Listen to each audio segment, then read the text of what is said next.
Olá, tudo bem? Estamos aqui novamente, agora para uma parte um pouco mais pontual, né? Ainda no assunto informativo, agora tudo realmente focado dentro do TEA, tá? Nesse momento, vamos tirar algumas dúvidas, vamos melhorar esse entendimento sobre tudo que se trata e tudo que é o TEA e deixar as coisas mais simples, mais claras. E esse terceiro momento agora é um momento realmente de informação e para facilitar também nossa comunicação no dia a dia, para entender uma coisa ou outra, e principalmente alguns assuntos relevantes dentro do TEA. Bom, e antes de mais nada, a palavra TEA. A palavra TEA, ela realmente vem do transtorno do espectro autista, ok? E não foi sempre utilizado o TEA, ele é uma coisa mais recente, essa nomenclatura aí foi dada depois de algum tempo. Víamos que foi englobado, no caso, até a síndrome de Asper dentro disso, que realmente envolveu essas questões da deficiência intelectual, com todas as suas dificuldades cognitivas, se tornou uma associação e se direcionou esse grupo, ok? E o TEA nada mais, nada menos é, né, do que resultados de alterações físicas e funcionais do cérebro. Está relacionado ao desenvolvimento motor, da linguagem e comportamental. Então, o TEA nada mais, nada menos é do que um conjunto, né? Ele é um grupo de característica que te leva ao resultado do TEA. Características essas que são apresentadas bem cedo, né, já nos primeiros meses de idade aí, são sinais aqui, uma outra coisa ali, que acabam já pontuando essa questão. E quanto antes ela é pontuada, né, mais efetivas e melhores serão os resultados através das intervenções. E dentro dessas dificuldades, estaria aqui destacando algumas delas, que selecionei para vocês, que são informações bem bacanas, que acredito que vocês já devem ter identificado e até mesmo acabam prestando atenção nesses comportamentos, tanto nos primeiros anos de idade, tanto depois, porque essas características, muitas delas vão, voltam, sofrem alguma alteração diante do tempo, algumas reduzimos, né, o impacto dessas características também de acordo com as intervenções e com o tempo. E são muito pontuais. É muito característica do TEA essas características, ok? Bom, e dentro delas, que deixei em destaque aqui para vocês, vamos falar sobre dificuldade para interação social, tá? Essa daí é bem pontual e é bem nítida desde cedo.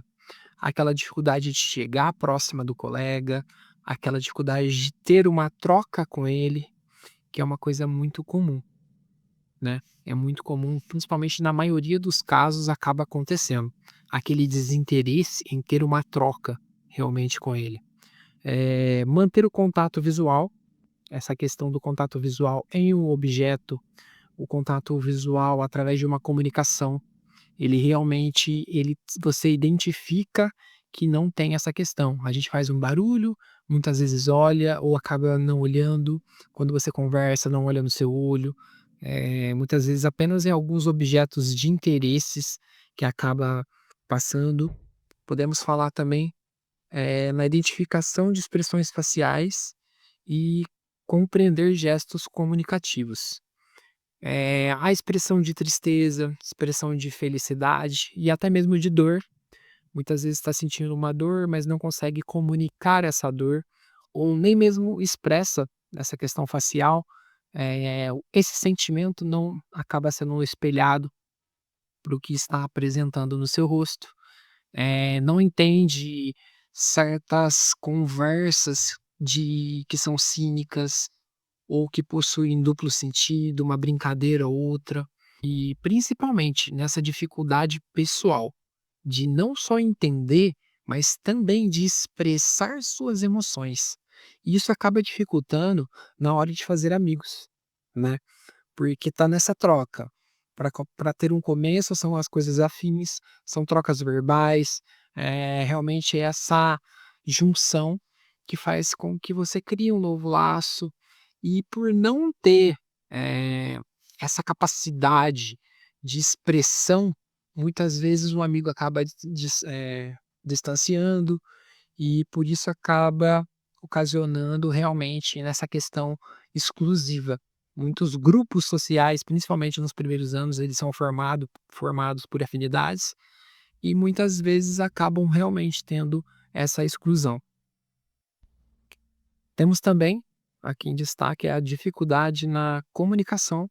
Comunicação essa não apenas verbal, mas também uma comunicação gestual, através de apontamento, através de situações e comportamentos ao qual quer realmente apresentar uma informação, precisa se comunicar. Se está com fome, está com frio, se está com calor, se está com dor, também não consegue ter essa expressão do que sente para fora, não consegue tirar isso de lá de dentro.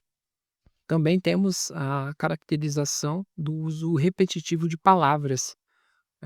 Muitas vezes está sempre falando aquela mesma frase, aquela mesma palavra, sempre de forma repetitiva. E principalmente na comunicação verbal, a utilização de poucas palavras.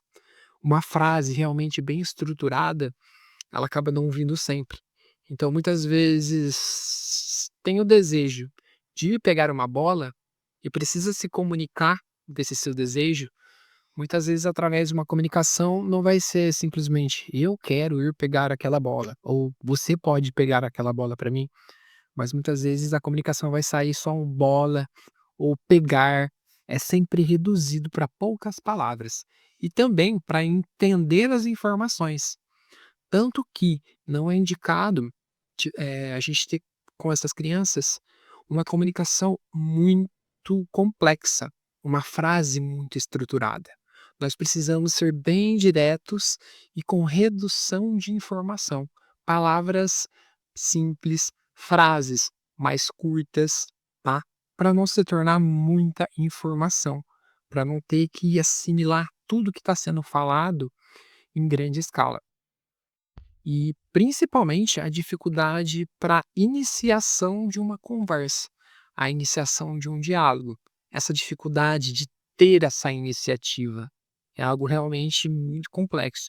E principalmente manter, não só essa iniciativa, mas manter um diálogo sobre. Muitas vezes alguns assuntos afins, sim, pode ter a iniciativa, pode ter uma continuidade, mas sempre que você trocar de assunto, ficará muito evidente que acaba o desinteresse. Acabando esse desinteresse, não há aquele esforço em propor um novo assunto ou dar continuidade com o ponto que chegou. Se você volta naquele assunto, sim, muitas vezes você vai ter um diálogo contínuo aí, porém ele realmente é bem pontual, ele é bem restritivo. E algumas outras características que eu vejo que é bem importante deixar pontuadas aqui, que interferem e muito no dia a dia, entre elas podemos destacar alterações comportamentais, tá? Se quer alguma coisa, o que que vai fazer para conseguir aquilo, tá? Todo esse comportamento, choro, de manha, de birra, toda essa questão do comportamento que vai envolver as coisas que quer, ou principalmente envolvendo a sua rotina, que é um apego muito grande a todo dia a mesma comida, realmente bem restritiva, o mesmo horário, o mesmo caminho. Temos também as ações repetitivas essa que podem ser sonoras também, né, pode ser verbalizado, ou também do próprio corpo, um bater alguma parte do corpo, ou algum movimento, sempre está fazendo aquele mesmo movimento de forma repetitiva e em vários lugares, tá, que por acaso é um comportamento ao qual não devemos simplesmente bloquear ele de ser feito, tá, porque é um movimento necessário, que muitas vezes vai ocasionar aí em um controle em um reequilíbrio, tá? É um movimento necessário. Há formas de manusear esse comportamento para que ele seja reduzido, tá? Mas a gente não pode chegar e realmente tirar isso, ok? Bom, essas são algumas, tá?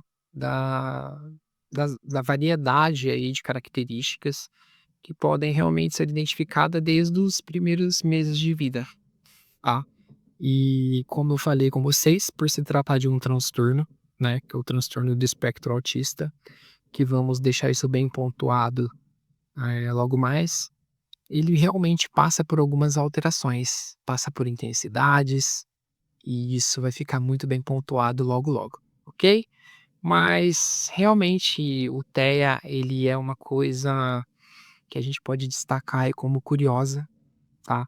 É uma é algo que está em construção, é algo que está passando por um processo de mudança, de descoberta, então é algo muito novo, é algo realmente muito novo e que futuramente aí teremos grandes descobertas, grandes apontamentos e as intervenções cada vez serão melhores e melhores.